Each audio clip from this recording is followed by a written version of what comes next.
Hello there. Welcome to the Coming Home podcast. I am your host, Dr.Onalee. It is my intention that you remember who you are, that you heal, clear, forgive, release, let go of anything that isn't your truth. What I'm really good at myself and helping a lot of my clients with is reframing their experiences and what went down.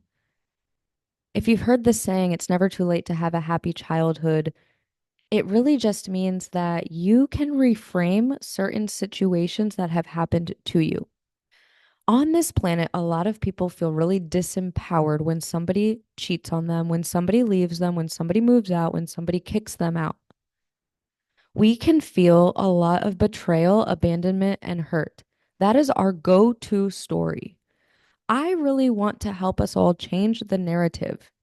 I want to help us get to the tipping point where more of us see this as we are actually very powerful, that the universe, God, a higher power has actually forced or removed these people out of our lives and usually does it in a very painful way to send a clear signal. This person who cheated or left or ghosted you or doesn't want to be with you or you don't hear from them, they're not committing to you. What is it? You know what it is. We all have a certain dynamic.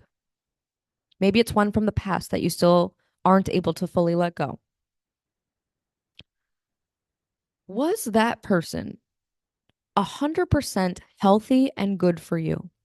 If you were to write out a list of your dream person, they are loyal, they are funny, they are hot, they are dependable, they choose me, they chose me from day one. I trust them, I feel secure, I feel like I am their first pick. We have so much fun together, we are best friends. All the things that you might tell me that you want in a partner, were they fully that? Not just in the beginning, we'll get to that in a second, but were they fully this list? Was this person fully dependable? Did you ever fully feel chosen? Did you feel like they were fully committed and moving the needle forward? How did it feel when you weren't with them? How did it feel the next day? The reason we want to take a look at this is because our brain forgets what it's like when we are in pain, when we are in depression, when we are in a state of feeling hopeless, not good enough. Our brain erases it.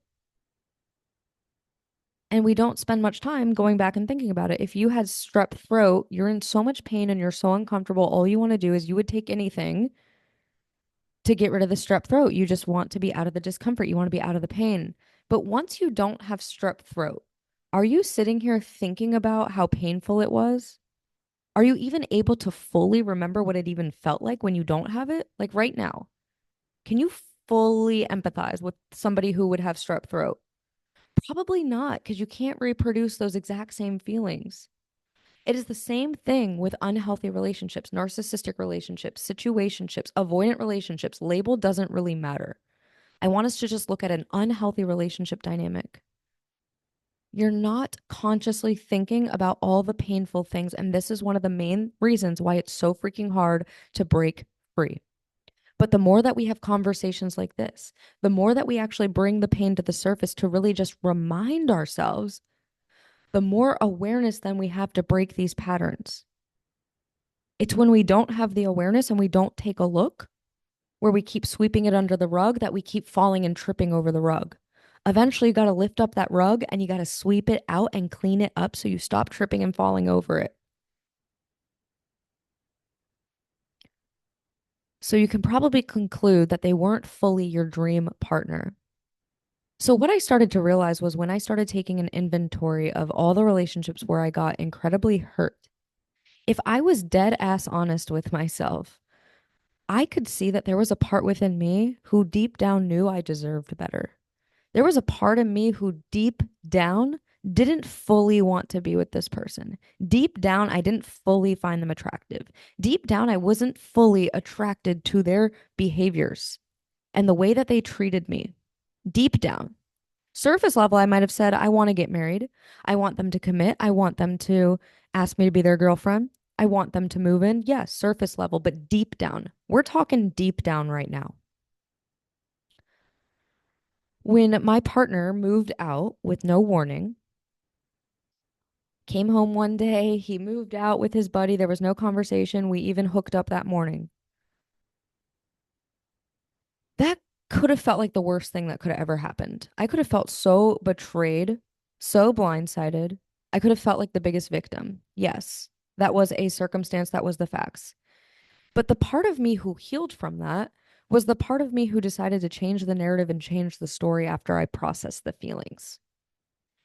I realized that I was the one who was constantly moving the needle forward and dropping hints. I was the one who really wanted to live together. I was the one who did convincing to take the next steps. I was the one who wasn't fully interested or attracted to this person for a whole year when they would ask me out. So, what was my part? My part was that I talked myself into making it work. I talked myself into making him the character I wanted him to be and tried to give him a chance to be that character. And especially as a woman, men are meant to move the needle forward. There's a reason men drop down on their knee and they ask you to marry them. When you are doing it the opposite, how often does that last? Men need to feel like they made the choice, they made the decision. If not, they feel trapped down, they feel controlled. They don't fully value you. And so I learned something from that. I decided I was never going to move the needle forward with a man. And because of that, I had so many men, I'm not kidding, who wanted to marry me, who wanted to ask me to be their girlfriend. And I became finally the person who put a halt to it and said no. My whole dynamic of how I interacted with men changed after this relationship of what I learned by dissecting it and taking an inventory. But where I regained my power in this situation was I was honest with myself that I wasn't fully attracted to him and he did me a favor because I didn't have the courage and the honesty to actually let him go when I knew I wasn't fully attracted to him. I gaslit myself and convinced myself that he was the one and that he was my soulmate. Even though I had gained 20 pounds in this relationship, I knew he was lying to me. My body was constantly inflamed. I was getting chronic migraines. I was getting infections every single week. I didn't even have enough energy to get up and go on a freaking walk. Yet I thought that was my soulmate.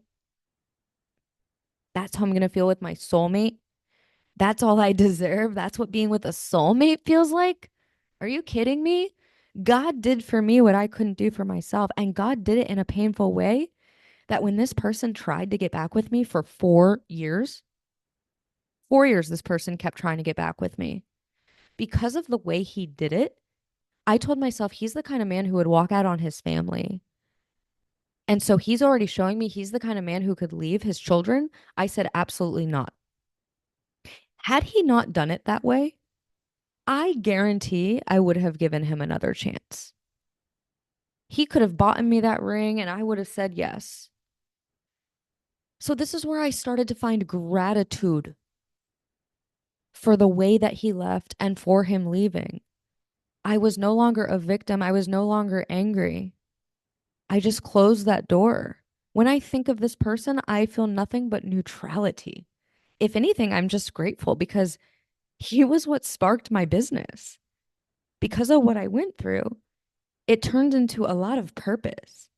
And I'm able to empathize with my clients who a lot of times feel like they're crazy and nobody gets it. Because that's how you feel in narcissistic relationships. They're insane, they're an addiction. And so, because of that, I got to become an expert at it. And so, what I'm really taking you through now is I feel like for the last 2 years, I've really niched down and really helped you get clear on if you're with a narcissist and let the narcissist go. I feel like it was how I felt when I finally reframed the story. I finally let him go. Now I'm at a point in my journey and where I'm at in my business where I really want to help you with what comes after you've found the gratitude and the acceptance that the relationship is over.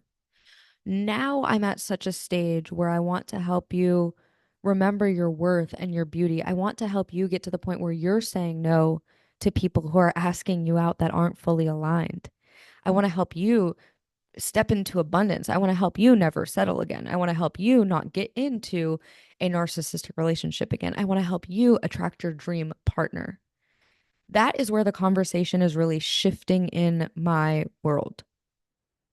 And so this Sunday, This might be, you might be listening to this way after. So either you can watch the replay or take a look at my Woman in Power program. These are where these kind of conversations are going to happen when that reopens in January. But this Sunday, I'm hosting a free masterclass called Secure. It's hand in hand with this conversation that we're having right here. I'm going to take you through a deep healing, a visualization, and a clearing so that you can start to actually reframe some of the painful situations, betrayal, abandonment, infidelity that you have gone through, that you've been harboring and holding on to. My intention is to help you let go of the resentment and to break it up, to start changing your narrative, to start seeing the gratitude, to start stepping into your new identity, your new story where you are the chooser, you are the queen. There's nothing I love to help women with more than this. I think the whole planet could shift if women could really see their power and their part in these situations where they've got extremely hurt. And so I know by you doing this kind of work, you're going to make a huge ripple effect. And I know the man in your life, the one who deserves you, the one who you deserve, he is going to benefit so much too. And I want that as well. So click the link below. Or if you want to do some one on one coaching, if you want to do some further work, there's so many ways to work together. So I'm about to hop on a private call, but I hope to see you at the masterclass. I absolutely would love to have you in the Women in Power program. That is what is going to be my main signature offer in space, because that's where I'm going to create trainings like this. I'm creating a Facebook group to bring us all together, to support each other, to talk with each other, to be there with each other, to have a sisterhood, to have a network, to have connection, and a place where I can go live as well. So I'll be talking to you soon. I'm so excited for the new conversations. I really trust and believe they're going to find you at the exact moment and really correspond and correlate with what you're going through. So I look forward to talking to you in the next episode, and I will be seeing you soon.